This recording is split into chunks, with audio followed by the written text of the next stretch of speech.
नमस्कार. जय नाथ. आपण चैतन्य पीठाच्या YouTube वाहिनीवरून गेल्या 3 वर्षापेक्षा अधिक काळापासून आत्मसंवाद ही प्रबोधन मालिका प्रसारित करीत आहोत. या प्रबोधन मालिकेमध्ये आपले सद्गुरू आदरणीय बाबा महाराज वेगवेगळ्या बहुमोल अशा विषयांवर आपल्याला प्रबोधन करीत असतात. आदरणीय बाबा महाराज मागच्या पुष्पात म्हणाले की आपण जेव्हा वैदिक भूगर्भशास्त्राच्या चिंतनाचा एक विषय घेतला होता की 19व्या शतकात जेव्हा चार्टर्ड इंजिनियर किंवा आर्किटेक्ट पाश्चिमात्य देशातून यायला लागले तेव्हा त्यांच्याबरोबर आलेले जिओलॉजिस्ट लोकांनी आपल्या पद्धतीने ते शास्त्र विकसित केले. तत्पूर्वी हिंदुस्थानात जे बांधकाम लोखंड काम करणारे कोण होते तर ते परंपरागत शिल्पज्ञच होते. स्थापत्य जाणणारा तो स्थपती त्याच्या मार्गदर्शनाखाली हे बांधकाम झाले असले पाहिजे.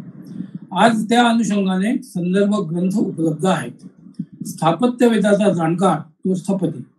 याला सहाय्यक असणारे जे लोक आहेत ते तक्षक रुद्रकी अशी नावे आहेत. मूळ यजुर्वेदात जो रुद्राध्याय आहे त्यात एक विशेष उल्लेख आला आहे. स्थपती, तक्षक, मग रथकार व कर्मार हे शब्द आले आहेत. यामध्ये खनिजाचाही उल्लेख आला आहे. याला एक श्लोक प्रमाण आहे. मय संहितेतल्या 5व्या अध्यायामध्ये याचे वर्णन केले आहे. शिल्पाचे काम करणारे 4 प्रकारचे लोक असतात. कश्यप संहितेमध्ये पहिला जो काम करणारा आहे त्याला शिल्पज्ञ असे म्हटले आहे. नंतर देवज्ञ म्हटले आहे. नंतर तिसरा जो आहे त्याला विधिज्ञ असे म्हटले आहे. चौथा जो आहे त्याला पौढ असे म्हटले आहे व 5व्याला नृकर असे म्हटले आहे. भृग संहितेने यांना सूत्रधार, गणितज्ञ, पुराणज्ञ आणि कारू असे म्हटले आहे. मय संहितेमध्ये जो मुख्य आहेत त्याला स्थपती असे म्हटले आहे. सूत्रग्राहित, तक्षक, रुद्रकी आणि 5वेला कलमी असे आहे. इंग्रजीमध्ये आजच्या काळात यांना इंजिनियर असे म्हणू शकतो. याचा सहाय्यक जो आहे त्याला असिस्टंट असे म्हणावे. त्याच्याबरोबर मिस्त्री असावा लागतो किंवा आर्टिजन असे जे असतात त्याला वर्धकी असे म्हणावे. स्थपती हा सर्व शास्त्रात विशारद असला पाहिजे. जमा खर्चाचे त्याला ज्ञान असावे. ड्रॉइंगचे त्याला ज्ञान असावे. तसेच भूरचना व हवामान जाणणारा तो असावा. तो व्यसनमुक्त असावा. त्याचा असिस्टंट सूत्रधार आहे. त्याला काम करण्याची माहिती असावी. तसेच लागणाऱ्या यंत्राची पण माहिती असावी. सूत्रग्राही हा वास्तुशास्त्रात तज्ज्ञ असावा लागतो. देवज्ञ असतो याला आपण एस्टिमेटर असे म्हणू शकतो. देवज्ञाला बांधकाम किती टिकेल, कसे राहील याची माहिती असावी लागते. हा गणितज्ञ पण असावा लागतो. यानंतर तक्षक असतो. याला सर्व कामाची माहिती असायला पाहिजे. जमिनीची मोजणी जाणणारा असला पाहिजे. सूत्रग्राही जसे सामानाबद्दल सांगेल तसे ते तयार करून घेणारा तो पाहिजे. थोडक्यात आजच्या भाषेत त्याला सुपरवायझर म्हणू शकतो. विधिज्ञ हा सुद्धा शब्द आला आहे. त्याला थेरॉटिकल नॉलेज असले पाहिजे असे पुराणकालीन म्हणतात. पुढचे नाव आहे वर्धकी. हा चिखल, चुना इत्यादी साहित्य जे असतं त्याबद्दल जाणणारा व स्वतः करू शकणारा असला पाहिजे. याला आजच्या काळात गवंडी असे म्हणू शकतो. कारागीर या अर्थाने पौर शब्द वापरला आहे. मजुराबद्दलची पण माहिती वेदात दिली आहे.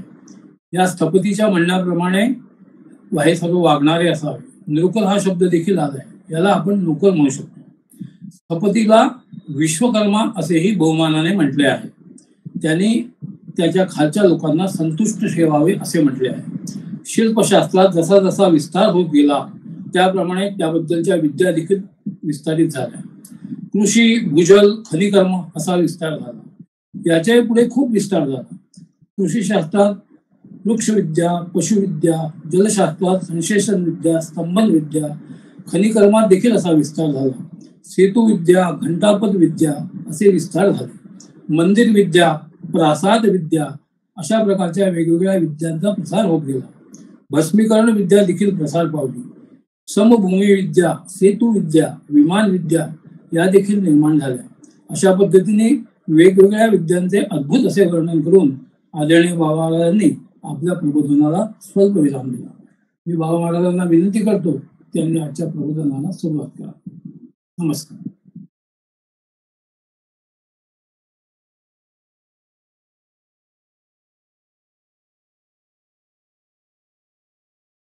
नमस्कार.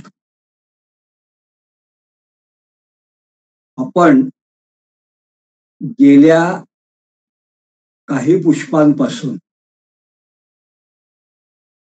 स्थापत्यवेद आणि स्थापत्य वैदिक भूगर्भशास्त्र विज्ञान, पारंपरिक जे वैदिक भूगर्भशास्त्र किंवा जे काही आपल्याकडलं, ज्याला वास्तुशास्त्र काही मंडळी असं म्हणतात, खनिशास्त्र ज्याचा एक भाग आहे, किंबहुना रत्नशास्त्र म्हणजे जेमॉलॉजी हा बऱ्याच लोकांना माहितीचा भाग आहे. भूजल विज्ञान, ग्राउंड वॉटर, हे सगळे जे असे वेगवेगळे विषय आहेत त्याविषयी आपण चिंतन करतो आहोत. आणि प्रारंभी आपण एक असं सामान्य प्रश्न घेऊन, ज्याला कुतूहल असं म्हणावं, की साधारणपणे 300-350 वर्षापूर्वी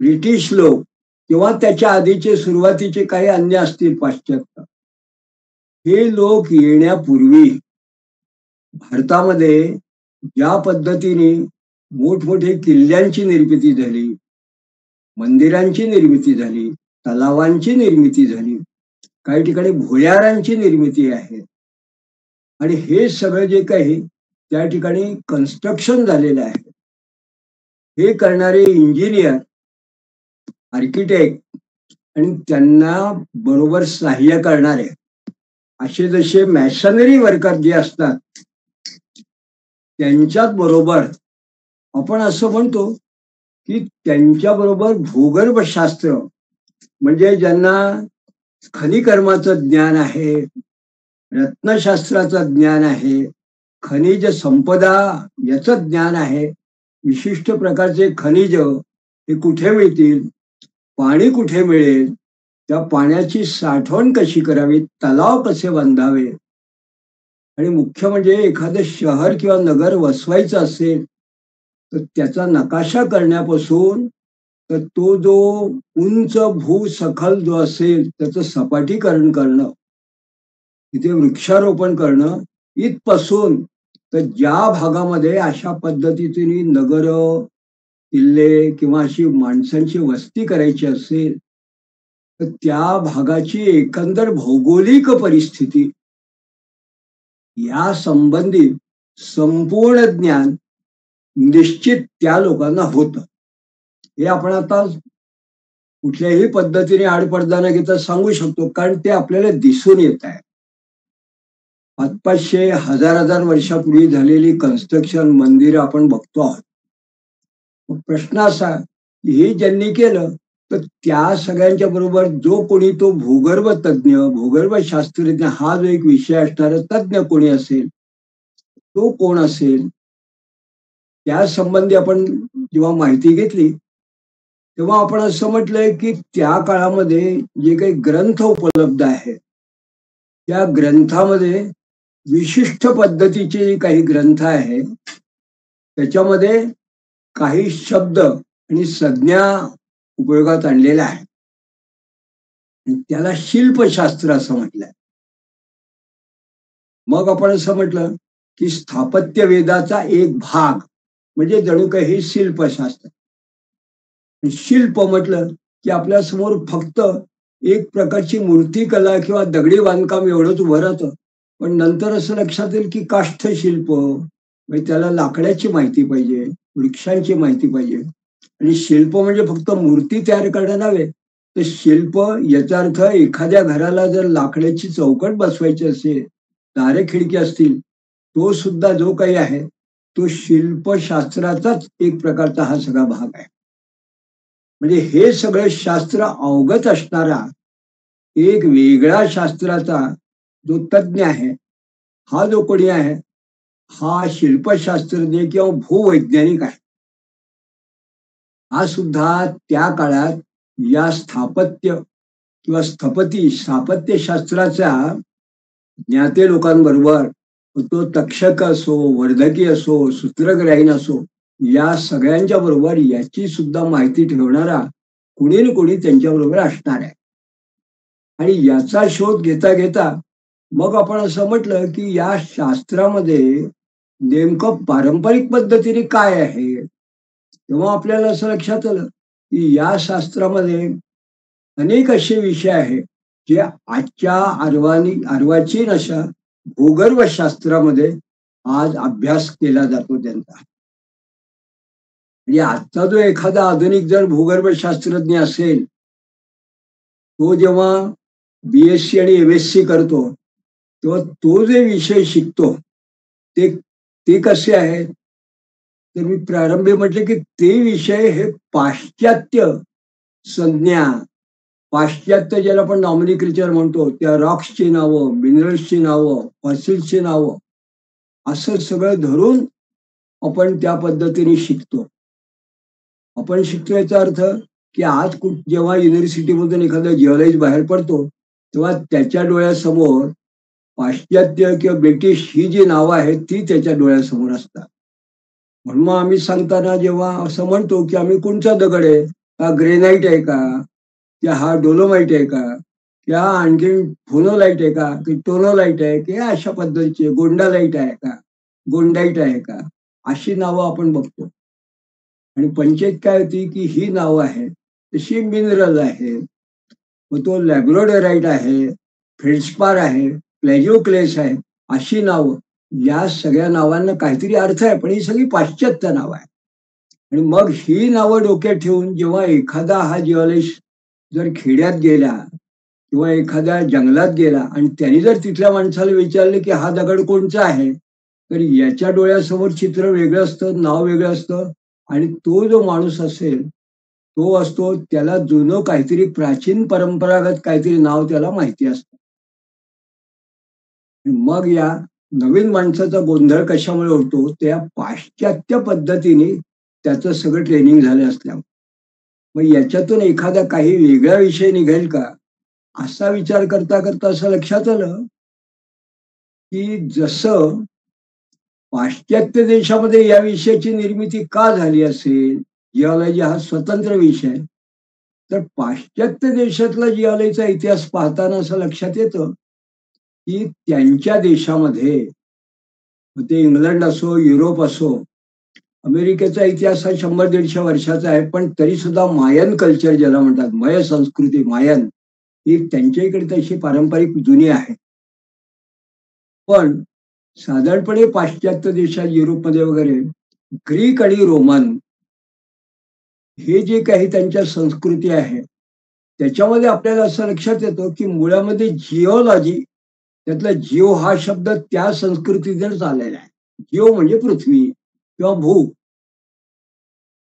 मग ऍस्ट्रॉलॉजी म्हणजे ज्योतिषशास्त्र किंवा खगोलशास्त्र किंवा न्यूमरॉलॉजी म्हणजे संख्याशास्त्र, याप्रमाणे जिओलॉजी म्हणजे भूशास्त्र किंवा भूविज्ञान, अशा पद्धतीने तिकडे हा विषय केव्हा तरी वेगळा झाला इतर शास्त्रापर्यंत. पण इकडली जर का आपण ऐतिहासिक पार्श्वभूमी बघितली तर असं लक्षात येईल की तिकडे सुद्धा ग्रीक आणि रोमन असे जर त्यांचं जुनं साहित्य आहे, ते जे साहित्य होतं त्याच्यामध्ये पूर्वी हा जो जिओलॉजी विषय काही जो भाग असेल, तो काही हा ज्योतिषशास्त्राचा भाग होता.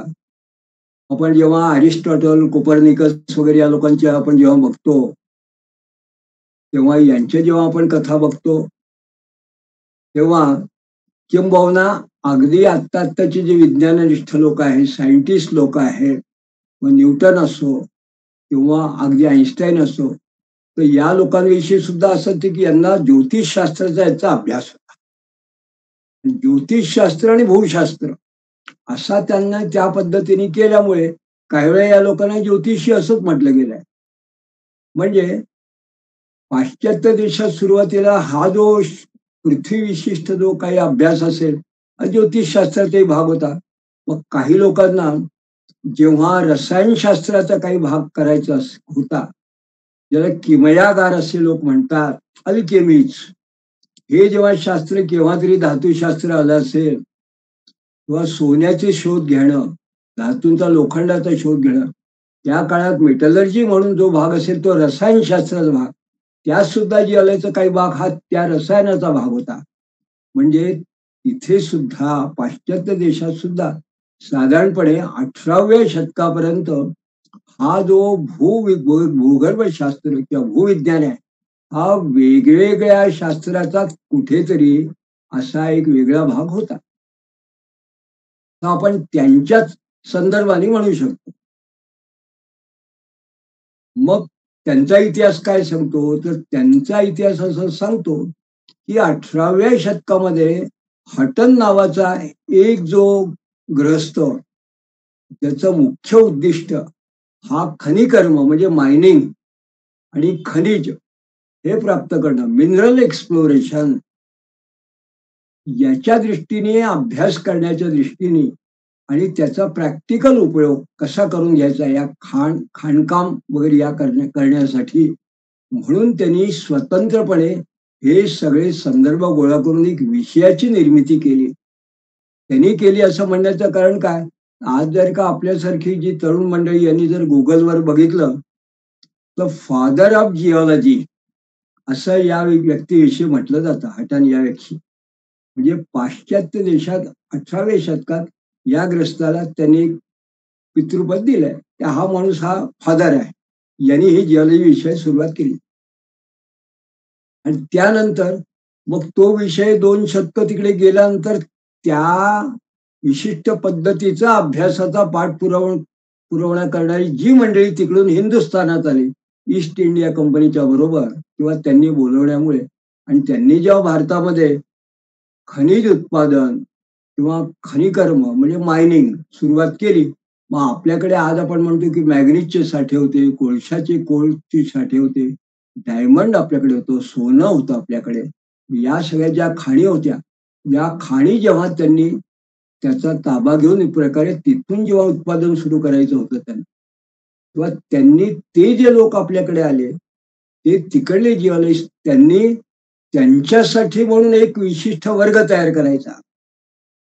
कारण तो जर इंग्रज माणूस हा जर का हिंदुस्थानात कुठे खाणी आपल्याला जर नवीन तयार करायची असतील, तर आपल्याला त्या भागाची माहिती कशी व्हावी आणि त्याची नोंद कशी करावी. म्हणून हा जर एखादा इंग्रज माणूस हा जर राजस्थानमध्ये गेला, हा जर का कर्नाटकात गेला, हा बिहारमध्ये गेला किंवा अगदी हिमालयात गेला किंवा वऱ्हाडात जर आला, तर या इंग्रज माणसाने त्याला जे काही शिकवलं गेलं होतं त्या पद्धतीने त्यांनी त्या दगडांची वगैरे सगळी नावं ठेवली. तशी नावं त्याने लिहून त्याचं त्यांनी रेकॉर्ड तयार केले. आज सुद्धा जिओलॉजिकल असे जे काही असतील संदर्भ कोश, त्यांना रेकॉर्ड्स असं म्हणतात. आणि काही मोठे जे संग्रह असे आहेत त्यांना मेमॉर्स असं म्हटलं गेलं. आणि मग 100 वर्षापासून अशा पद्धतीचे हे जे रेकॉर्ड्स मेमॉर आहेत, यांचा संग्रह करून त्यांना सहाय्यक असे भूवैज्ञानिक हे तयार व्हावे, याच्यासाठी मग या विशिष्ट ब्रिटिश वैज्ञानिकांनी काय केलं, तर त्यांनी त्यांचं टेक्स्ट बुक तयार केलं. ते टेक्स्ट बुक जे तयार केलं, ते करणारा म्हणजे 19व्या शतकातला शेवटल्या दशकातला किंग, त्यांचं नाव जिओलॉजिकल सर्व्हे ऑफ इंडिया याच्या इतिहासात प्रसिद्ध आहे. त्यांनी अशा पद्धतीने सुरुवात केली पुस्तक लिहायला. आणि त्यानंतर वाडिया, डी.एन. वाडिया यांचं नाव याकरता प्रसिद्ध आहे की त्यांनी भारतीय अशा विद्यार्थ्यांसाठी जिओलॉजी ऑफ इंडिया अशा पद्धतीचा ग्रंथ तयार केला. म्हणजे का, तर हे जे विद्यार्थी हे पुढे हा जिओलॉजी विषय शिकतील त्यांच्या पद्धतीने, आणि मग हे जे मायनिंग वगैरे सगळे याला त्या दृष्टीने त्यांच्याकरता तयार होतील, त्यांची सहाय्यक म्हणा बाकी सगळे. आणि मग आपल्याला असं दिसून येतं की मग ही जी जिओलॉजिस्ट लोकांची साधारणपणे 1930-32 पासून हा ग्रंथ तर मुळात 16 मध्ये लिहिला गेलाय, पण 1916 पासून मग ही जी काही ग्रंथांची अभ्यासाची पद्धत सुरू झाली ती आज तागायत त्याच पद्धतीने सुरू आहे. मग अनेक लोकांनी त्याच पद्धतीने ग्रंथ लिहिले. आणि आज जेव्हा कुठल्याही तुम्ही एखादा भूगर्भ विज्ञान किंवा एखाद्या युनिव्हर्सिटीमध्ये जर आज आपण गेलो जिओलॉजी डिपार्टमेंटमध्ये, तर हे सगळे ग्रंथ त्या पद्धतीचे आपल्याला दिसून येतात. मुख्य म्हणजे अनेक ग्रंथ हे भारतीय भूवैज्ञानिकांनी लिहिलेले आहेत, पण भाषा इंग्रजी, आणि त्या लोकांची सांगितलं त्याची जरी ओढण्याचं आपण काम केलंय. याच्यामध्ये एक मला महत्वाचा भाग असा लक्षात आला की आपल्याकडे जे काही शास्त्र होतं त्या शास्त्राला जणू काही झुगारून देऊन अगदी बाजूला टाकून सगळी मेजरमेंटची जी पद्धत आहे ती सुद्धा पाश्चात्य, जे काही ग्रंथ असतील ते तर त्यांचे मूळ होतेच.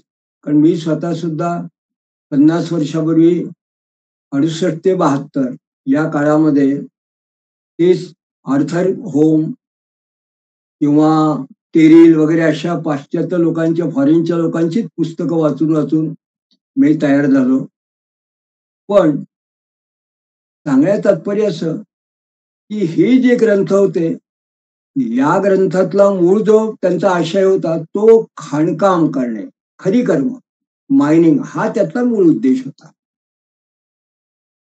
मी जेव्हा सुरुवात केली तेव्हा मला असं लक्षात आलं की आपल्याकडे फक्त मायनिंग याला प्राधान्य नाही आहे, तर आपल्याकडे स्थापत्याला प्राधान्य आहे. आणि स्थापत्यातला जो शिल्पज्ञ आहे, शिल्पशास्त्र हा त्याचा एक भाग म्हटला आहे. जे खऱ्या अर्थाने आपल्याकडला जो जिओलॉजी म्हणून जो कुठला भाग असेल त्याच्यामध्ये खऱ्या अर्थाने स्थापत्य किंवा इंजिनिअरिंग हा त्याचा मूळ गाभा आहे. स्थापत्यशास्त्र, स्थापत्य वेद हा जो मूळ त्यातलं शास्त्र आहे त्यातला एक शाखा म्हणून आपण शिल्प वगैरे या सगळ्या गोष्टी म्हटलेल्या आहेत. म्हणजे हा जसा मुळातला फरक आहे. मग स्थापत्य म्हणजे एखाद्या इंजिनियरला, सिव्हिल इंजिनियरला साधारणपणे जेवढी माहिती पाहिजे तेवढी माहिती त्याला असली की मग जर अधिक संशोधन करायचं असेल तर त्या जो कोणी भूगर्भ तज्ज्ञ असेल त्यांनी त्याच्या पद्धतीने विशिष्ट संशोधन करत राहावं. कारण ही आपल्याकडे एक पद्धत होती. पण सर्वसामान्य लोकांच्या दृष्टीने जो काही हा स्थापत्यशास्त्राचा भागातला जो शिल्प आहे, भूगर्भशास्त्र आहे, या संबंधी काही ग्रंथकारांनी विशिष्ट पद्धतीने उल्लेख केले आणि काही ग्रंथकारांनी या संहिता आहे त्या संहितेमध्ये त्या पद्धतीने त्यांनी आपापला या भूगर्भशास्त्राचा उपयोग कसा करायचा त्याचा त्यांनी निर्देश केला. आणि वर्षानुवर्ष आपल्याकडे संस्कृत ग्रंथातून सुद्धा याचा उपयोग करण्यात आला आहे. म्हणजे थोडक्यात मला असं सांगायचं आहे की पाश्चात्य देशात जसं ग्रीक, रोमन आणि त्या काळापासून सुद्धा जिओलॉजी होतं, पण त्या हटननं 18व्या शतकात जिओलॉजी विषय निर्माण केला. आपल्या देशात अशा पद्धतीने एका विशिष्ट विषयाची संस्कृत अशी संहिता कुठे उपलब्ध नव्हती. एक संहिता. आणि मग संस्कृत अशी संहिता उपलब्ध नाही असं जर म्हटलं तर मग संहिता या शास्त्राशी संबंधित आहे, मग त्या कशा आहेत तर वेगवेगळ्या. आणि बहुतेक संहिता ज्या आहेत त्या स्थापत्यशास्त्राशी संबंधित आहे. या स्थापत्यशास्त्राशी संबंधित ज्या संहिता आहेत त्याच्यात समरांगण सूत्रधार हा ग्रंथ आहे, त्याच्यामध्ये मयमतम हा ग्रंथ आहे, विशेषतः त्याच्यामध्ये विश्वकर्मा प्रकाश हा ग्रंथ आहे. या स्थापत्यशास्त्र विषयी अशा ग्रंथ म्हटले जातात. आणि मग बृहत संहिता आहे. या पण बृहत संहितेमध्ये सुद्धा कसं आहे, काही भाग हा ज्योतिष विषयक आहे, काही भाग हा स्थापत्य विषयक आहे आणि काही भाग हा आयुर्विज्ञान किंवा अशा पद्धतीचे वेगवेगळे शास्त्र त्याच्याविषयी आहे. पण तरी सुद्धा भूगर्भशास्त्र विषयक सुद्धा भाग त्याच्यात बऱ्यापैकी सांगितलेला आहे. मग हे सगळं असा विचार आणि चिंतन करता करता आणखीन एक गोष्ट अशी लक्षात आली की फक्त शुद्ध भूगर्भशास्त्र असे जरी ग्रंथ या शास्त्राकरता साधारणपणे 50 वर्षापूर्वी उपलब्ध होते, तसेच जसे मी संस्कृत ग्रंथ पाहिले, आता आपल्यासमोर काही नावं घेतली, तसे काही इंजिनिअरिंगच्या अभ्यासासाठी सुद्धा काही लोकांनी रचना केलेल्या आहेत. आणि हे जे लोक आहेत यांनी मात्र या शास्त्राला वेगळं नाव दिलं. त्यांनी असं म्हटलं, काय म्हणावं त्यांनी, तर काही एका ग्रंथकारांनी बिल्डिंग मटेरियल असं त्या आपल्या ग्रंथाला नाव दिलं. आणि त्या बिल्डिंग मटेरियल म्हणजे बांधकाम करण्यासाठी उपयुक्त असं जे काही साधन सामुग्री असेल त्याचं वर्णन करणारा हा बिल्डिंग मटेरियल नावाचा ग्रंथ हा सुद्धा जवळजवळ 70 वर्षापूर्वी निर्माण झाला इंग्रजीमध्ये. आणि मग मला एक विशेष आश्चर्य असं वाटलं, या बिल्डिंग मटेरियल ग्रंथामध्ये सुरुवातीच्या काही भागात त्यांनी इंजिनियर लोकांना जेवढी आवश्यक तेवढी फक्त जिओलॉजीची माहिती दिली आहे. फार काही सखोल त्याच्यामध्ये फार त्यांनी अभ्यास वगैरे असं काही केला नाही. पण अशा पद्धतीचं बिल्डिंग मटेरियल हा एक ग्रंथ बघितला आणि मग नंतर त्यासारखे जेव्हा काही ग्रंथ बघितले तेव्हा मला असं आश्चर्य वाटलं की जिओलॉजी फॉर इंजिनियर्स, म्हणजे स्थापत्यशास्त्र इंजिनियर लोकांकरता आवश्यक तेवढी जिओलॉजी त्यांना जेवढी आवश्यक आहे. कारण सखोल संशोधन करणं हा काही त्यांचा विषय नाही. तर जिओलॉजी फॉर इंजिनियर्स अशा पद्धतीचे अनेक लोकांनी ग्रंथ लिहिले. मग त्याच्यामध्ये फिजिकल आणि इंजिनिअरिंग जिओलॉजी हाही विषय आहे, असे सुद्धा ग्रंथ आलेले आहेत. या लोकांनी असे जेव्हा ग्रंथ लिहिले तेव्हा यांनी हा जो मूळ जिओलॉजीचं सगळं काही असेल रेकॉर्ड वगैरे त्यातला काही विशिष्ट भाग जो एखाद्या इंजिनियरला आवश्यक असेल कामापुरता तेवढा भाग त्यांनी घेतला. उरलेला भाग हा रिसर्च करणाऱ्यांसाठी जणू काही सोडून दिला की तो काही आमचा भाग नाही. मग त्याच्याविषयी मग ओरिजिन ऑफ द अर्थ असावं, उपपत्ती करता कोणी अभ्यास करावा, आणखीन काय करावा, हा एक जिओलॉजिस्टने पुढे करायचं असं त्यांनी करावा. इंजिनियरला आवश्यक तेवढा करावा. आणि हे सगळं साहित्य हळूहळू पाहिल्यावर जेव्हा मला असं लक्षात आलं की आपल्याकडलं सुद्धा इतर विविध ग्रंथांमध्ये असलेलं जे काही या विशिष्ट भूगर्भशास्त्र विषयक जे काही साहित्य आहे, हे साहित्य कदाचित 200-300 वर्षापूर्वी त्या हटन या नावाच्या ग्रस्थाने आणि नंतर जे संग्रहित केलं ते जर का आपण प्रयत्न केला आणि अशा पद्धतीने वेगवेगळ्या ग्रंथातून संग्रहित करण्याचा प्रयत्न केला तर कदाचित येणाऱ्या पुढल्या अभ्यासकांना आपल्या विशिष्ट भारतीय स्थापत्य वैदिक भूगर्भशास्त्र याच्याविषयी निश्चितपणे काहीतरी चांगली माहिती उपलब्ध राहील, त्यांच्याकडे संग्रह राहील. किंवा आजच्या भाषेत जर डॉक्युमेंटेशन असलं तर एखादी अशी कुठली गोष्ट जी पाश्चात्य पद्धतीमध्ये उपलब्ध नाही पण आपल्या शास्त्रात त्याच्याविषयी काहीतरी नवीन सांगितले, सूत्र सांगितली आहे, त्या दृष्टीने त्यांना पुढे आणखीन संशोधन करता येईल. मध्यंतरीच्या काळामध्ये जेव्हा अशा पद्धतीचं खरोखर काही आपल्याकडे आहे का, मला एका जेव्हा अभ्यासकाने प्रश्न केला तेव्हा मी असं म्हटलं निश्चित आहे.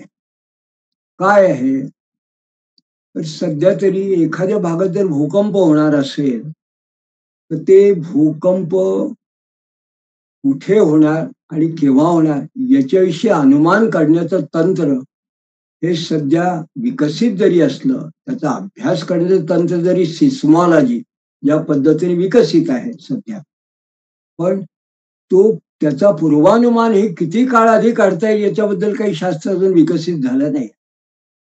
म्हणजे काही मिनिटापूर्वी फार फार तर अर्धा एक तास आधी आपल्याला असं अनुमान काढता येईल की या भागामध्ये भूकंप होण्याची शक्यता आहे.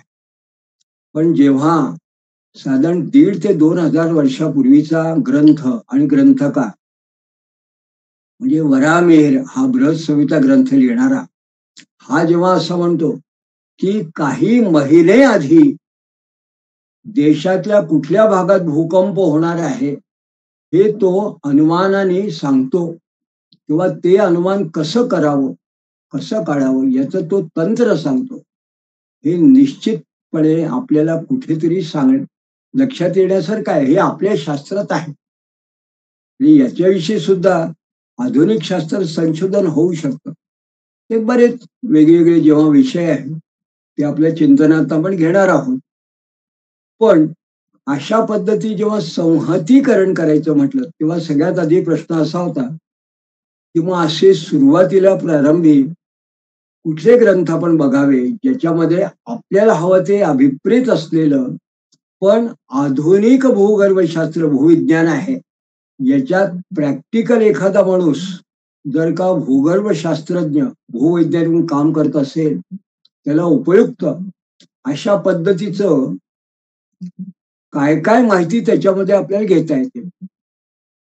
मग मला असं लक्षात आलं की आज जेव्हा गेली 50 वर्ष मी एक भूवैज्ञानिक म्हणून काम करतो आहे, मी जर एखाद्या प्रोजेक्टचा रिपोर्ट तयार केला किंवा मी एखाद्या भूभागामध्ये सर्वे केला किंवा अगदी एखादा मुलगा माझ्या बरोबरचा कोणी जर असेल, त्याच्या अंडर काम करणारा एखादा PhD विद्यार्थी असेल, तो जेव्हा एखादा विशिष्ट भूभागाविषयी त्याचा थिसिस तयार करतो, जिओलॉजी हा विषय घेऊन ठराविक पद्धतीने, तर त्याला काय आवश्यक असतं, किंबहुना एक सामान्य भूवैज्ञानिक हा प्रोफेशनल जो व्यावसायिक आहे, तो कोणकोणत्या क्षेत्रामध्ये काम करतो. या सगळ्या जेव्हा कल्पना माझ्या डोळ्यासमोर होत्या, तेव्हा मला असं लक्षात आलं की आपण ज्या ज्या क्षेत्रामध्ये भूवैज्ञानिक म्हणून आपण इतर लोकांना सहाय्य करतो, त्याच्यामध्ये जसं इंजिनियरला हा भूवैज्ञानिक त्याच्या स्थापत्यशास्त्रामध्ये, सिव्हिल इंजिनिअरिंगमध्ये त्याला मदत करतो, तसं मायनिंगमध्ये सुद्धा मिनरल एक्सप्लोरेशन सर्वे करता हा मायनिंगमध्ये काम करतो. तसाच हा शेतकरी लोकांकरता ग्राउंड वॉटर पाणी शोधणं आणि त्याच्याकरता हा काम करतो. हा पर्यावरणवाल्या लोकांना एन्व्हायरमेंटल जिओलॉजी, इकॉलॉजी याही संबंधात तो हा जिओलॉजिस्ट कुठेतरी काम करत असतो. वॉटर ट्रीटमेंट वगैरे बऱ्याच गोष्टी हा त्याचा. आणि सगळ्यात म्हणजे जेव्हा आपण असं म्हटलो की चंद्रयान गेलं, याच्या आधी चंद्रावरती स्वारी, तिकडला दगड कसा असेल, तिकडली भूमी कशी असेल, या बाबतीत सुद्धा जेव्हा ही मंडळी काम करत असतात, तेव्हा जिओ फिजिक्स अशा पद्धतीच्या शास्त्रामध्ये सुद्धा हा ॲस्ट्रो फिजिकल इन्व्हेस्टिगेशन अशा पद्धतीने सुद्धा इंटरप्रिटेशन करता हा भूवैज्ञानिक त्याही क्षेत्रात काम करतो. आणि मग आपापल्या पद्धतीने आर्किओलॉजिकल वगैरे ही सगळी मंडळी जेव्हा वेगवेगळ्या क्षेत्रात ते काम करत असतील, तर आपल्याला माहिती आहे की वय काढणं, एखाद्या भूभागाचं वय काढणं हा किती जुना असेल, या भागाची उत्पत्ती कशी झाली, मग हा भाग खरोखर पूर्वी समुद्र होता का जमिनीचा भाग होता, हे सगळं जेव्हा असेल, त्याचं जे टेक्टॉनिक्स आपण म्हणतो, भूकंप वगैरे याची ही पृथ्वीची भूपृष्ठाची रचना, असं जेव्हा काही वेगळ्या पद्धतीने कुठे अभ्यास करणारे असतील, तर त्याच्यामध्ये सुद्धा सहभागी असणारा हा एक भूवैज्ञानिक असतो. आणि मी स्वतः अशा विविध प्रकारच्या क्षेत्रामध्ये तेव्हा काम करत असताना मला मग सहज असं लक्षात आलं की आपल्याकडे जे वैदिक अशा ग्रंथांमध्ये जे काही ज्ञान उपलब्ध आहे, त्या सगळ्या सुद्धा या संबंधी सूत्र उपलब्ध आहे. हे मात्र माझ्या दृष्टीने एक महत्वाचं विधान मुद्दाम याकरता सांगतो की ही सूत्र वेगवेगळ्या जेव्हा त्याला मी शाखा किंवा ब्रांचेस आजच्या जिओलॉजीच्या म्हणतो, ढोबळमानाने पुनश्च एक सामान्य जिओलॉजिस्ट इंजिनियरचा सहाय्यक म्हणून जेव्हा काम करत असेल, तेव्हा त्या दृष्टीने किंवा मायनिंग करता किंवा ॲग्रोटेक करता, तर त्याच्या दृष्टीने ज्या काही शाखा आहेत त्या महत्वाच्या शाखा. आता आपल्या सगळ्यांना उत्सुकता असेल की एवढं सगळं आपण जेव्हा चिंतन केल्यानंतर या शाखा कुठल्या असतील, म्हणून आता आपण या पद्धतीने खऱ्या अर्थाने वेगळ्या पद्धतीने अष्टांग भूगर्भशास्त्र, संहिता आणि विज्ञान या विषयाला आता खऱ्या अर्थाने सुरुवात करतो. तर एखाद्या संहिता ग्रंथाचं जेव्हा आपण संपादन करतो, तेव्हा साधारणपणे आपल्यासमोर काही ग्रंथ असतात, याच्यातून आपण ह्या संहितेकरता आवश्यक ती सूत्र आपण गोळा केलेली आहे. त्याची साधारण ढोबळ माहिती मी मुद्दाम आपल्यासमोर ठेवतो, कारण याच्या आधी त्या 3 पुष्पात मी वारंवार मय संहिता या मयमत आणि भृगु संहिता या 2 ग्रंथांचा मी उल्लेख केला बरेच वेळा. पण आणखीन कुठले ग्रंथ आहेत, आता मी सुरुवातीला या ग्रंथांचा संदर्भ सांगतो आणि मग आपण आपल्या आजच्या विषयाकडे वळणार आहोत. तर सगळ्यात आधी तर भूगर्भशास्त्र किंवा भूगर्भ विज्ञान, ज्याला मी टेक्टॉनिक जिओलॉजी किंवा स्ट्रक्चरल जिओलॉजी म्हणतो. टेक्टॉनिक, पृथ्वीची निर्मिती कशी झाली, या पृथ्वीचं वय किती, या पृथ्वीचे विशिष्ट जे खंड आहेत, मग आपण हे जे वेगवेगळे खंड म्हणतो, कॉन्टिनेंट्स ज्याला म्हणतो, याची निर्मिती कशी झाली, आधी काय होतं, नंतर काय होतं, हे सगळे जे काही विषय असतात, हा विषय सध्याच्या काळात टेक्टॉनिक जिओलॉजी वगैरे अशा पद्धतीने म्हटला जातो. टेक्टॉनिक शब्द मुद्दाम मी पुन्हा का म्हटलं की प्लेट टेक्टॉनिक याचा संबंध अर्थक्वेक म्हणजे भूकंपाशी आहे आणि खूप लोकांना माहिती आहे. पण पृथ्वीच्या निर्मितीपासून या टेक्टॉनिक्स वगैरे या कॉन्टिनेंट्स पर्यंत जो विषय आहे, त्याच्याकरता सामान्यपणे आपल्याकडे उपलब्ध असणारे जे ग्रंथ आहे ते कुठले आहे, त्यात नासदीय सूक्त हे ऋग्वेदामध्ये आहे. या जसं नासदीय सूक्त आहे की पृथ्वी निर्माण होण्याच्या पूर्वी काय होतं, अवकाशात नेमकं काय होतं, पृथ्वी कशी निर्माण झाली, अशा पद्धतीने जेव्हा नासदीय सूक्तांनी सांगितलं आणि सूत्र दिलेली आहे. मी फक्त नासदीय सूक्ताचा उल्लेख केला आणि ऋग्वेदाचा उल्लेख केला, पण अनेक अशी उपनिषदांची काही ग्रंथ आहेत. काही उपनिषद अशी आहेत, तशी शतपथ ब्राह्मणासारखे ग्रंथ आहेत. आपण जेव्हा कालांतराने एक एक विषयावर बोलू तेव्हा या संदर्भ आपण घेणार आहोत. पण विशेष म्हणजे नासदीय सूक्त याच्यावर भाष्य उपलब्ध आहे, हे ऋग्वेदामध्ये इथून आहे. आणि मुख्य म्हणजे मनुस्मृतीमध्ये एक अध्याय आहे, त्या अध्यायाला विश्वोत्पत्ती अध्याय असं म्हणता येईल. विश्वाची उत्पत्ती कशी झाली त्याचं एक प्रकारचं वर्णन करणारा हा अध्याय हा मनुस्मृतीत सांगितला आहे. मग ज्याला जिओफिजिकल आणि ऍस्ट्रॉनॉमिकल किंवा गॅलेक्टिक अशा पद्धतीचा अभ्यास जर आपण म्हटला, तर हे सांगणारं तारांगण किंवा या आपली जी पृथ्वी आहे आणि सूर्यमालिका आहे यांच्या संबंधी कालगणना करण्यासाठी उपयुक्त असं जे काही वर्णन आहे ते आपल्याला शिशुमार चक्र म्हणजे श्रीमद भागवतामध्ये आपल्याला या पद्धतीचा उल्लेख केलेला आहे. आणि अतिशय आगळा वेगळा, जणू काही भारताचा नव्हे तर या जम्बूद्वीप, या जम्बूद्वीपाचा जो भरतखंड हा भाग आहे, या जम्बूद्वीपाचाच एक प्रकारे अगदी संक्षिप्त पद्धतीने भूगोलाचं वर्णन करणारा असा एक जणू एक संदर्भ, असा आपल्याला हेमाद्री संदर्भ संकल्प असा अनेक सूत्रावली अशा ग्रंथामध्ये आपल्याला मिळतो. मग अशा पद्धतीने आपण हा म्हटला तर हा जे आहे ही टेक्टॉनिक जिओलॉजीचा पहिला भाग झाला. मग यानंतर खरा महत्वाचा भाग कुठला येतो, तो भूपृष्ठ. भूपृष्ठ अभियांत्रिकी म्हणजे तुम्ही काही जर का स्ट्रक्चर करणार असाल, बांधकाम करणार असाल, त्या भागाची भौगोलिक माहिती, नदी, जमीन, पर्वत, डोंगर, दरी, तलाव, बाकी सगळं या सगळ्याची सामान्य माहिती ही आवश्यक असते. त्याला जिओलॉजीमध्ये फिजिओग्राफी असं म्हणतात. आणि मग ही जी फिजिओग्राफी आहे याच्यामध्ये सामान्यतः त्या भागातले दगड कसे असतील वगैरे असं हे वर्णन येतं. मग हा जो दुसरा भूपृष्ठ अभियांत्रिकी भूविज्ञान म्हणजे इंजिनिअरिंग जिओलॉजी ही जी शाखा आहे, या शाखेमध्ये जे सप्तद्वीप वर्णन आहे, हे सप्तद्वीप वर्णन आपल्याला मार्कंडेय पुराणातही मिळतं, भागवतातही मिळतं आणि वेगवेगळ्या पुराणामध्ये यांची वर्णन आहे. अगदी नर्मदा पुराण सध्या जे रेवाखंड आहेत त्यात सुद्धा हे मिळतात.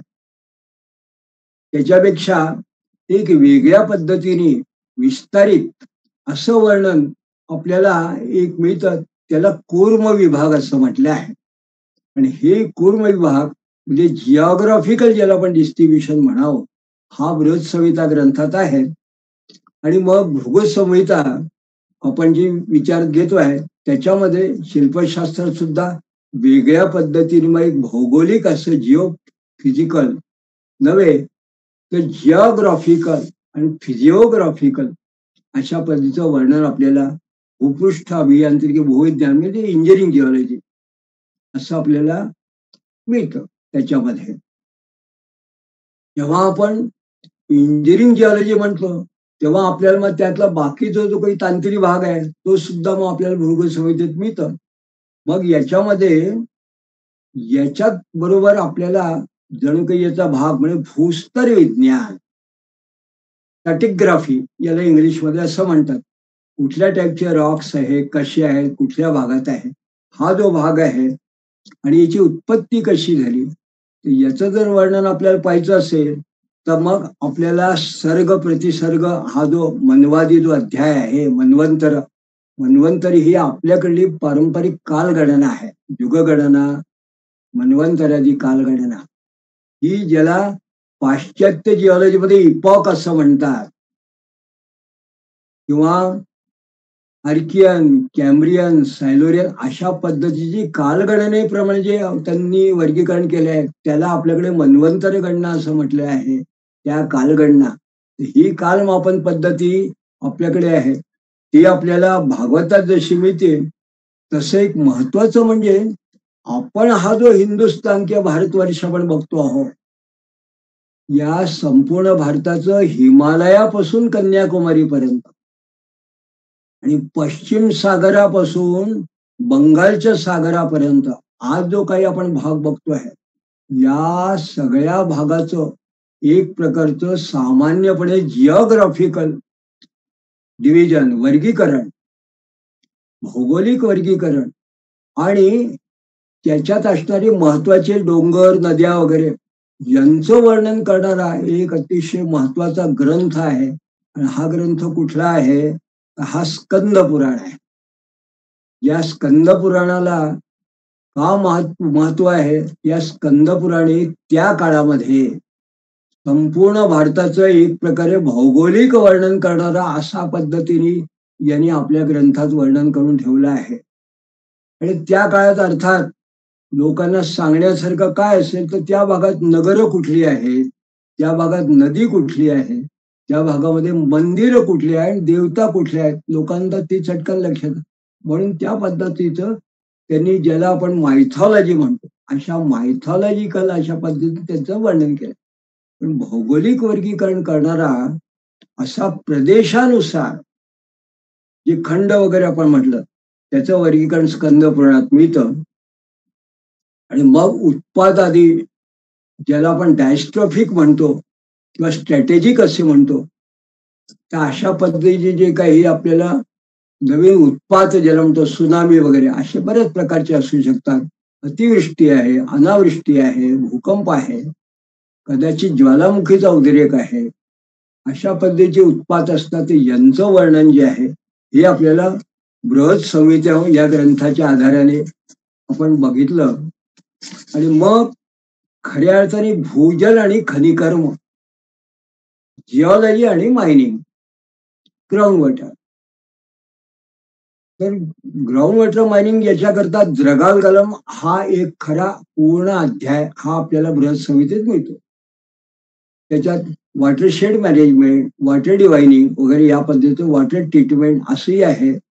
मग वेगवेगळ्या प्रदेशामध्ये जे पाणी मिळणार असेल त्याची क्वालिटी कशी असेल, ते मरुदेशादी जलप्रदेश याचं वर्णन अष्टांग हृदय आणि चरक संहिता यांच्यासारख्या ग्रंथकारांनी वर्णन केलं आहे. आणि खनिज आणि खनिकर्म याच्या संबंधी सूत्र पद्धतीने माहिती ही स्वतः आर्य चाणक्य यांच्या कौटिल्य अर्थशास्त्र या मूळ संहिता ग्रंथात मिळते. त्याच्याच बरोबर धातू शोधन कसा करावं, मेटलर्जिकल ट्रीटमेंट, स्मिल्टिंग याच्या संबंधी आणि प्युरिफिकेशन ट्रीटमेंट या संबंधी धातू शोधन आणि आहरण हे जसं भूगोल संहितेत दिलेलं आहे असा आणखीन एक ग्रंथ आहे. त्याला असं म्हटलं आहे की तो जो ग्रंथ आहे तो ग्रंथ रसचंडाशु या नावाचा एक ग्रंथ आहे. या रसचंडाशु या ग्रंथामध्ये या पद्धतीचं अगदी सोन्या, चांदी, तांब्या, शिसापासून पारा आणि अभ्रक या सगळ्या विशिष्ट पद्धतीच्या धातूंचं वर्गीकरण, त्याचं शुद्धीकरण कसं करायचं, याच्याच बरोबर वेगवेगळ्या प्रकारची जे नवरत्न आहे त्या नवरत्नांपासूनची सगळी जेमॉलॉजी, कारण त्याचा उपयुक्तता या संबंधी जणू काही ग्रंथकाराने या ग्रंथाचा पूर्व भाग आहे हा संपूर्ण त्यांनी संहिता पद्धतीने वर्णन केला. हे आपल्याला त्या रसचंडासू या ग्रंथामध्ये मिळतं. आणि मग एक जो भाग आहे तो पर्यावरण भूविज्ञान. पर्यावरण भूविज्ञान हा जेव्हा आपण, आणि त्याचं प्रबंध हा महत्वाचा आजचा भाग आहे, तर त्याच्यामध्ये मग वास्तुशास्त्र हा जो भाग आहे हा मूळमध्ये पर्यावरण भागाचाच आपण असं म्हणावं. कारण वास्तू आणि अभियांत्रिकी, इंजिनिअरिंग, आर्किटेक्चर आणि इंजिनिअरिंग हा जसा फरक आहे तसं स्थापत्य आणि वास्तुशास्त्र या दोन वेगवेगळ्या गोष्टी असं मी निश्चित सांगू शकतो.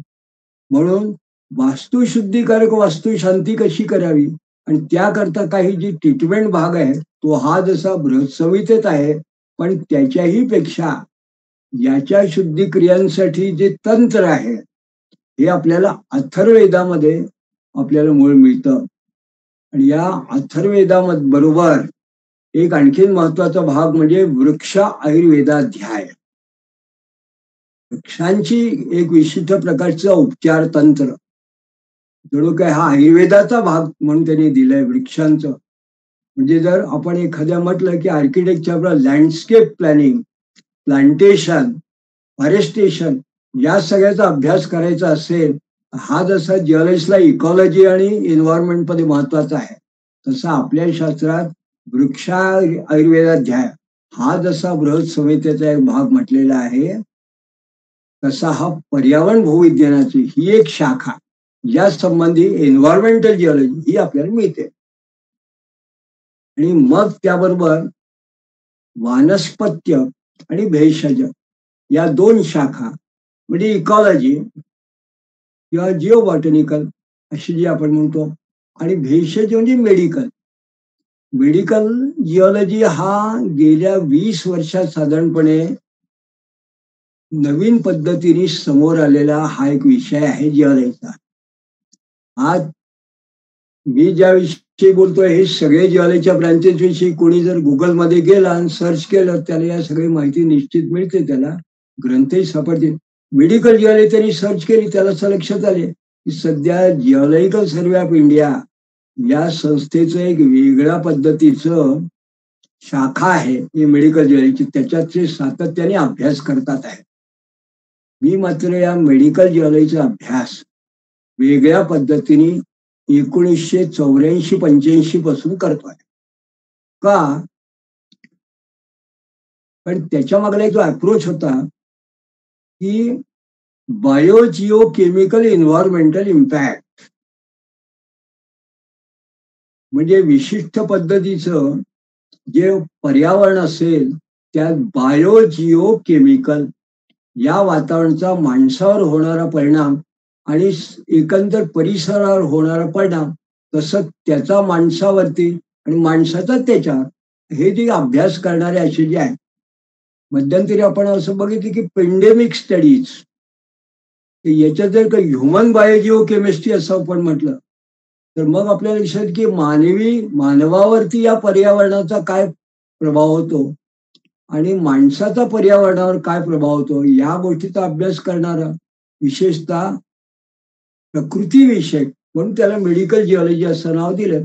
आणि वानस्पत्य म्हणजे बॉटॅनिकल या पद्धतीचे जे काही अभ्यास आहेत तर यात सगळ्यात महत्वाचा ग्रंथ आज जर का आपल्याला उपलब्ध आहे त्या काळातला प्राचीनतम हा म्हणजे अथर्ववेद संहिता.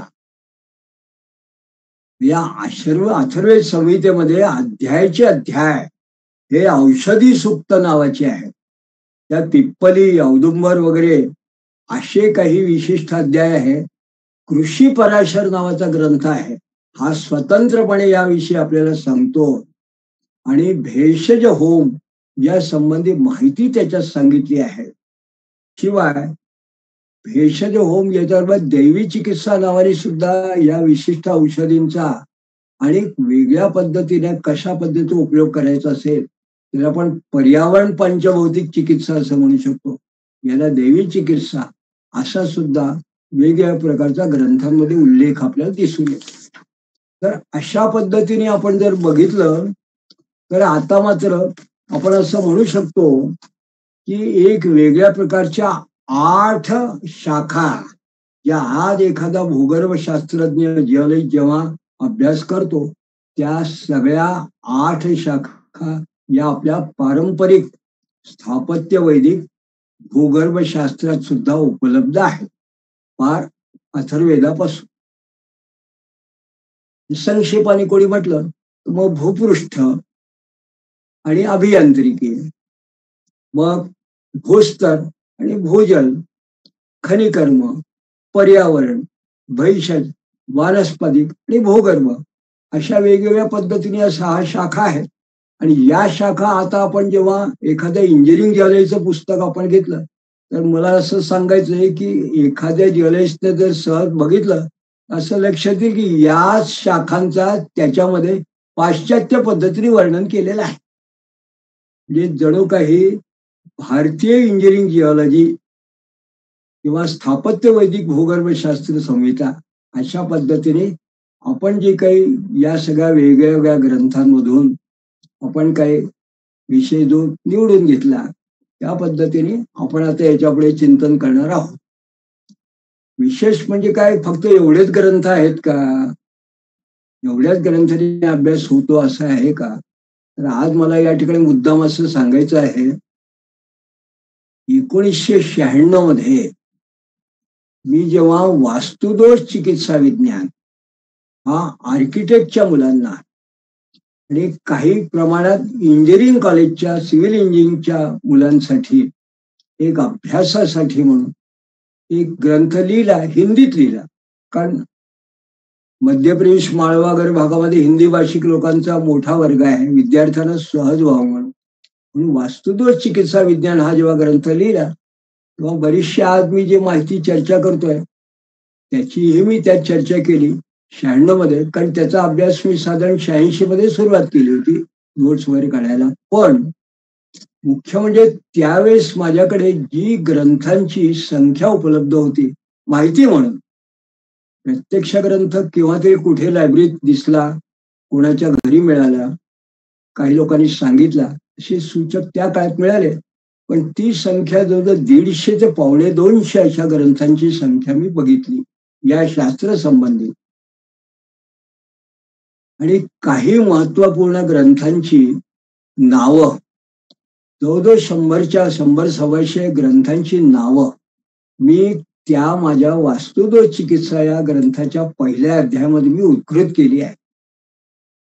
एखाद्याला जेव्हा उत्सुकता असेल तेव्हा जरूर त्यांनी ती नावं त्यांनी बघितली. म्हणजे आपल्याकडे पारंपरिक वैदिक वाङ्मय यात सुद्धा या शास्त्राविषयी किती प्रचंड साहित्य अजूनही उपलब्ध होतं, गेल्या शतकापर्यंत नव्हे तर काही काळापूर्वी, हे सामान्यपणे त्याच्या लक्षात येईल.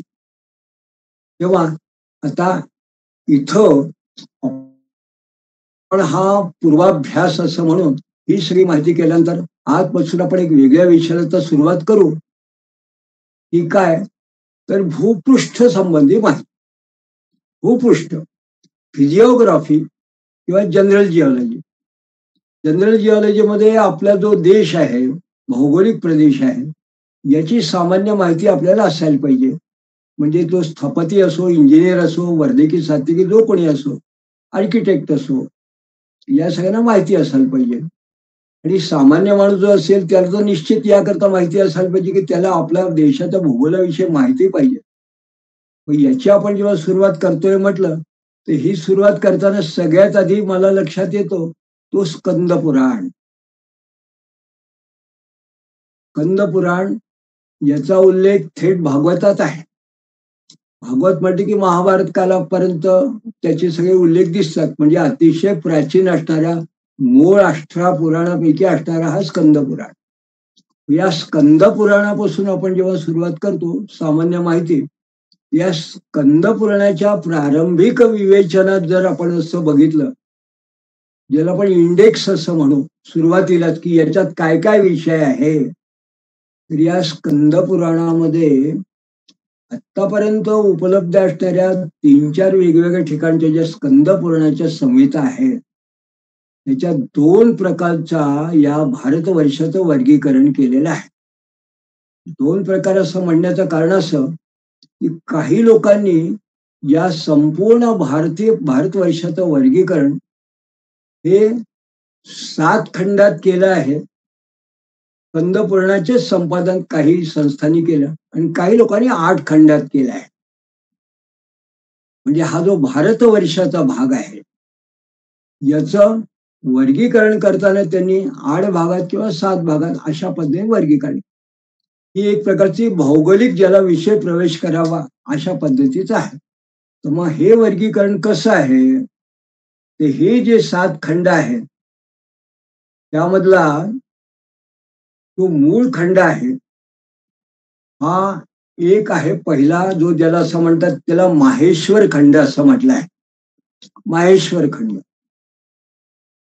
या माहेश्वर खंडामध्ये काय आहे, तर आपल्याला फक्त संदर्भाकरता सांगतो, या केदार खंडासंबंधी, त्या भागासंबंधी यात मंदिराची माहिती आहे. केदार खंड म्हणजे केदार कुठे आहे ते आपल्याला, आपण जेव्हा म्हणतो की त्या ठिकाणी बद्रीनाथ, केदारनाथ वगैरे, तो हिमालयाचा भाग, तो केदार खंड हा या माहेश्वर खंडामध्ये आहे.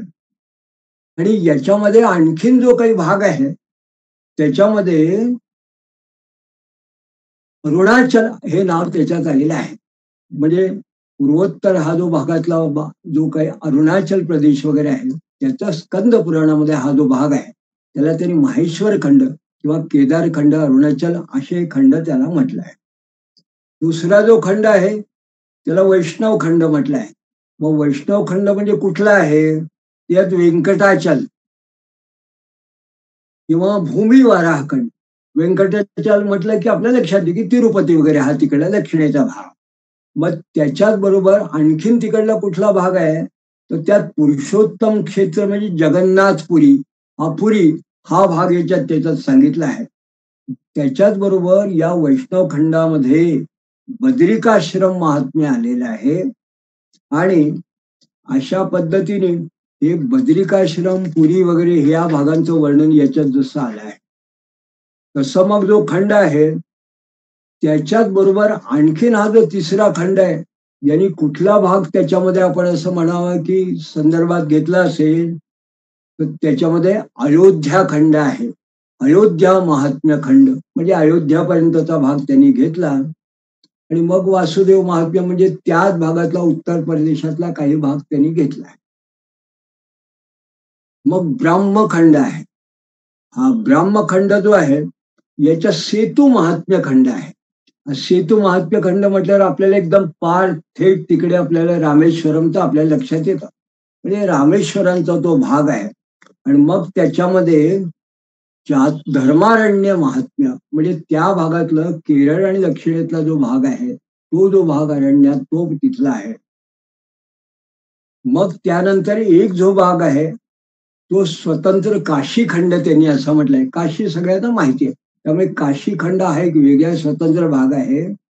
आणि मग त्याच्यामध्ये एक वेगळा जो खंड आहे त्याला त्याने अवंती खंड म्हटलं आहे. तर अवंती म्हणजे अवंतिका म्हणजे उज्जैन म्हणजे माळवा प्रदेश.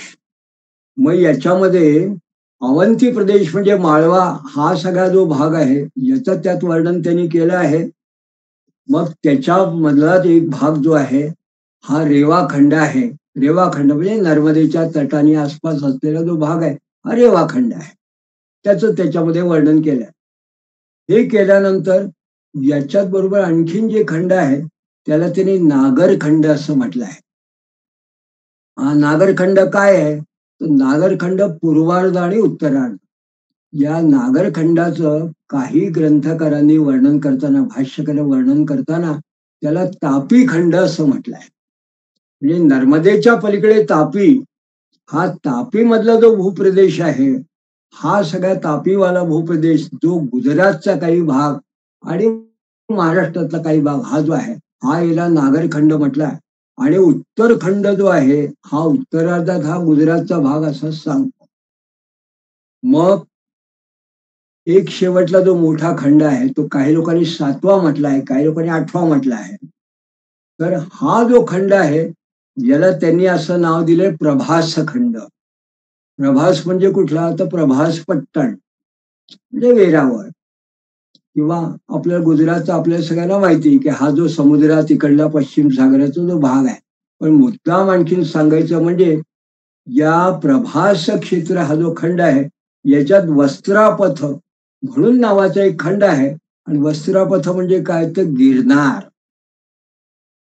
या गिरनार पर्वताच्या भागाचं साधारण महात्म्य माहिती सांगणारा जो खंड आहे याला वस्त्रापथ किंवा गिरनार क्षेत्र याचं म्हटलं आहे. आणि मग जो राजस्थानचा भाग आहे आणि गुजरातचा तिकडला कच्छ किंवा त्या भागातला भाग आहे त्याचं वर्णन करताना त्यांनी अर्बुद खंड म्हटलं आहे. अर्बुद म्हणजे नाव आपल्या लक्षात आहे की माउंट आबू. आबू तो म्हणजे राजस्थानचा तिकडला भाग. आणि द्वारका महात्म्य खंड म्हणजे हा समुद्राकडला इकडला भाग.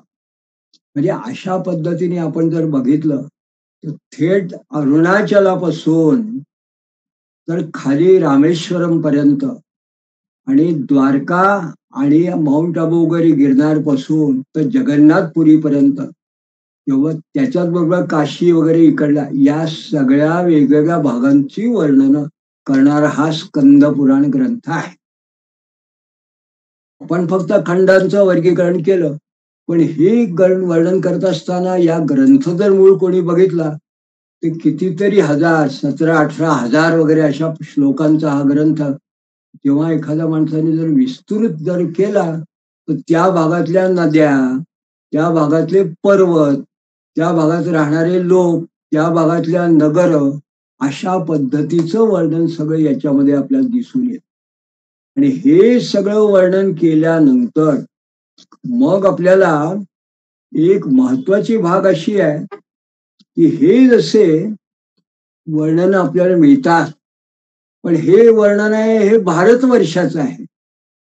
पण आपल्याकडे जे काही वर्णन आहे ग्रंथामध्ये फक्त भारतापुरतेच मर्यादित आहे का? तर तसं नव्हे. तर त्याच्यामध्ये हा जो विशेष कौमारिका खंड आहे स्कंद पुराणाचा याच्यामध्ये एक छोटासा उल्लेख असा आहे की त्याच्यामध्ये नारदानी अर्जुनाला 7 द्वीपांचा ज्याला कॉन्टिनेंट असं म्हणतात या 7 द्वीपांचा परिचय करून दिला आहे. आणि ते असं म्हणतात या पृथ्वीवर असणाऱ्या जो सगळ्यात मध्ये जे आहे ते जम्बूद्वीप आहे. याचा विस्तार आहे तो त्यांच्या पद्धतीने ते सांगतात. आणि हा जे जम्बूद्वीप आहे याच्या चारी बाजूला जो समुद्र आहे उत्तरेला ते हिमालय आहे पण याच्या चारी बाजूला जो समुद्र आहे तो खाऱ्या पाण्याचा आहे. इथपर्यंत त्यांनी असं वर्णन केलंय. आणि मग जम्बूद्वीप आणि क्षारद्वीप म्हणजे खाऱ्या पाण्या याच्यानंतर शाकद्वीप आहे. म्हणजे एक दुसरा कुठला तरी कॉन्टिनेंट आपण त्याला म्हणावं. मग शापद्वीपाच्या नंतर मग हे याचं पाण्याचा जो वर्ण आहे तो दुधासारखा आहे पण त्याला क्षीर त्यांनी असे म्हटलं त्यानं. मग त्याच्यानंतर पुष्कर द्वीप त्यांनी असं म्हटलंय. मग कुशद्वीप आहे आणि कुशद्वीप याच्यानंतर क्रौंच द्वीप आहे. अशा पद्धतीने क्रौंच द्वीपापेक्षा शाल्मली आहे मग प्लक्षद्वीप आहे. आणि अशा पद्धतीने हे सगळे 7 द्वीप आणि यांना मध्यभागी असणारी 7 समुद्र प्रत्येकांना विभाग त्यांना नावं दिलेली आहेत या प्राचीन ग्रंथांनी. आणि मग त्यांनी वर्णन करताना एक ठिकाणी असं म्हटलं आहे की या सगळ्या पृथ्वीच्या द्वीपांचा आणि समग्र पृथ्वीचा विस्तार पाहता कंद पुराणाने या ठिकाणी वर्णन करताना असं म्हटलंय की याचा संपूर्ण जो विस्तार आहे आपण एक टोटल एरिया वगैरे असं जर म्हटलं तर हा 2,50,53,53,000 योजन. 2,50,00,000 या 2.5 कोटी 53,000 2.5 कोटी योजन असं म्हटलं. 2.5 कोटी योजन जर असं त्यांनी म्हटलं तर याचा अर्थ पूर्ण परिघ ज्याला असं म्हटलं डायमीटर वगैरे अशा पद्धतीने कदाचित जर मोजमाप आणि संपूर्ण असे केली असेल तर किती अंदाज असावा. तर मी फक्त एवढं आपल्याला या ठिकाणी सांगतो की योजना हा शब्द नंतर बरेच वेळा आपल्या समोर येणार आहे. पण पारंपरिक मत किंवा पुराणांमध्ये किंवा इतर ग्रंथात जी गणना दिलेली आहे, लांबी, रुंदी, जाडी, उंची, वजन मापन वगैरे, याच्यामध्ये योजन हे लांबीचं जे परिमाण आहे, तर ते योजन, एक योजन म्हणजे आजच्या काळातलं 5.25 किलोमीटर. 5.25 किलोमीटर एक योजन, असं साधारण गणित आपण धरावं. आणि मग ज्यांनी त्यांनी आपापल्या पद्धतीने याचा विचार करावा की हा नेमका विस्तार किती असेल. तर अशा पद्धतीने हे जे आहे, ही जशी योजना त्यांनी अशी सांगितली आणि मग त्यांनी असं म्हटलं की या सगळ्या पृथ्वीच्या द्वीपांमध्ये जम्बूद्वीप जे आहे, जिथे भारतवर्ष आहे, भारतखंड आहे, हे किती आहे, तर या जम्बूद्वीपामध्ये 9 खंड आहेत. जम्बूद्वीपाचे वेगवेगळे भाग. या जम्बूद्वीपाचं साधारणपणे माहिती बृहत संहिता ग्रंथामध्ये जी काही दिली, ती त्यांनी मात्र 1000 योजन भारतवर्षाची त्यांनी माहिती सांगितली. म्हणजे पूर्ण पृथ्वीची वगैरे हा सगळा भाग सोडून आता पण भारतवर्ष वराहमिहिराच्या काळामध्ये किती असेल, तर त्या पद्धतीने त्या काळामध्ये विक्रमादित्यच्या काळात जो काही विस्तार होता भारतवर्षाचा, त्याचा त्यांनी विस्तार करताना 1000 योजन म्हणजे साधारण 5 ते 5000 आणि 250, 5000 किंवा 5500 इतके किलोमीटर अशा पद्धतीचा हा त्यांनी विस्तार सांगितला आहे. आज जेव्हा आपण एखाद्याने कल्पना केली की आपण कन्याकुमारी पासून निघालो आणि काश्मीरच्या आपल्या भारताच्या भागापर्यंत गेलो, तर किती हजार किलोमीटर आपण जातो.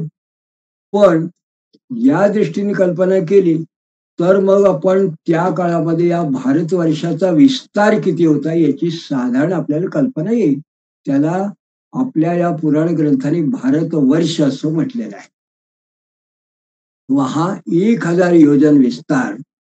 आणि मार्कंडेय पुराणामध्ये एक वेगळ्या पद्धतीने उल्लेख केलाय, तो आणखीन प्रिसाईज आहे. त्यात त्यांनी 1040 योजन असा शब्द वापरला.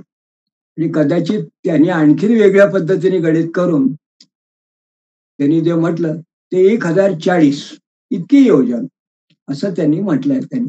तेव्हा असा हा भारतवर्ष आणि जम्बूद्वीपाचा हा भारताचा विस्तार हा या पद्धतीने भूपृष्ठ, जेव्हा आपण भूगर्भशास्त्राचा विचार करतो तेव्हा या पद्धतीने साधारणपणे वर्णन आपल्या ग्रंथात दिसून येतं. तेव्हा आज आपण केवळ भूपृष्ठ या पद्धतीने जेव्हा जिओग्राफिक जिओलॉजी या शाखेविषयी आपण जेव्हा सुरुवात केली ब्रँचविषयी, तेव्हा आज आपण साधारणपणे भारतवर्ष आणि आपला जो भूभाग आहे याचा विस्तार कसा असावा याचं वर्गीकरण स्कंद पुराणाने कसं केलं आहे हे आपण आज बघितलं. आणि मग प्रत्येक नंतरच्या ग्रंथकारांनी किंवा काही इतर पुराणांनी आपापल्या पद्धतीने त्याला आणखीन वेगळा त्याला आयाम दिला.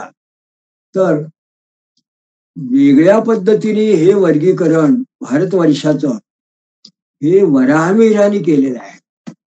वराहमिहिर या ग्रंथकारांनी जे वर्गीकरण केलंय ते वर्गीकरण त्यांनी आणखीन वेगळ्या पद्धतीने केलं, पण त्याला एक विशिष्ट त्याला बैठक आहे.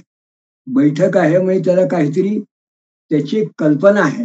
ही कल्पना कशी आहे, तर त्यांनी 27 नक्षत्रांना 9 भागामध्ये, आपण जसं म्हणतो की 9 भागात त्यांनी त्याचं विभाजित केलं आणि 9 भाग झाल्यानंतर प्रत्येक विशिष्ट भाग हा कुठल्या तरी पद्धतीने जेव्हा फिरत असतो पृथ्वी पद्धतीने, तेव्हा या भागामधलं जे काही उत्पात होतील, भूकंप वगैरे होतील किंवा त्या भागात कसं राहील काय राहील या दृष्टीने त्यांनी आपल्या भारतवर्षाचं वर्गीकरण केलं. पुढे अन्य ग्रंथकारांचा संदर्भ असं दिलेला आहे की त्यांनी एक नवीन पद्धत शोधून काढली आणि त्याला त्यांनी असं म्हटलं की ध्रुवचक्रम. तर ही जी काही त्याची पद्धत आहे तशी ध्रुवचक्र त्यांनी असं याला म्हटलं आहे त्या ठराविक पद्धतीने. तर त्या विशिष्ट वर्गीकरण जे त्यांनी असं म्हटलं आहे त्याला त्यांनी आणखी वेगळं नाव दिलं आणि त्याला त्यांनी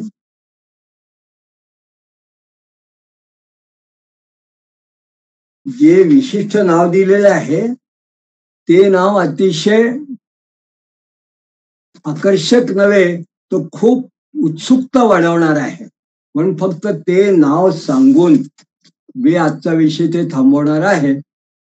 तर वराहमिहिरांनी हे जे आपलं संपूर्ण भारतवर्षाला मध्य भाग, पूर्व भाग, आग्नेय, दक्षिण, नैऋत्य, पश्चिम, वायव्य, उत्तर व ईशान्य, म्हणजे सरळ सरळ east, south east, south, south west, west, north west, north, north east आणि सेंट्रल अशा 9 भागामध्ये जेव्हा त्यांनी वर्गीकरण केलं आणि प्रत्येक भागाला त्यांनी कृत्तिका नक्षत्रापासून त्यांनी सुरुवात करून अशा पद्धतीने 27 नक्षत्रांची त्यांनी विभागणी केली आणि त्याला त्यांनी नाव दिलं कूर्मचक्र.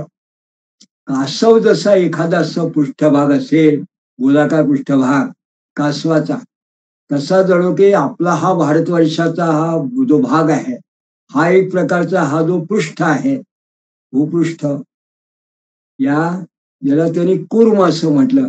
कासवाच्या पाठीसारखा हा गोलाकार, आणि त्याला त्यांनी 9 भागात विभाजित केलं आणि या त्याच्या विभाजनात त्यांनी म्हटलं नक्षत्र कूर्म चक्र. नक्षत्र कूर्म चक्र.